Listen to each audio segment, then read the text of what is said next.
Sambar தாளிச்சாச்சு.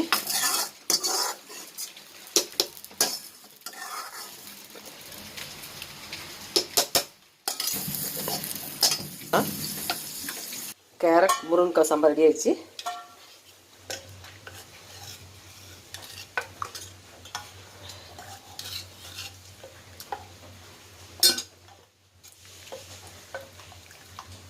Video ஃபுல்லாக skip பண்ணால் பார்க்கும்போது கேரட் முருங்கைக்காய் சாம்பார் எப்படி செய்து தெரிஞ்சுக்கலாம்.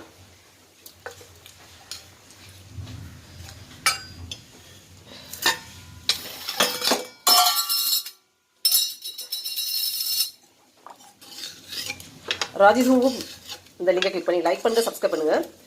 டிஸ்கிரிப்ஷனில் இதோட டீட்டெயில் ஃபுல்லாக போட்டுருக்கேன் பாருங்கள். Raji home cook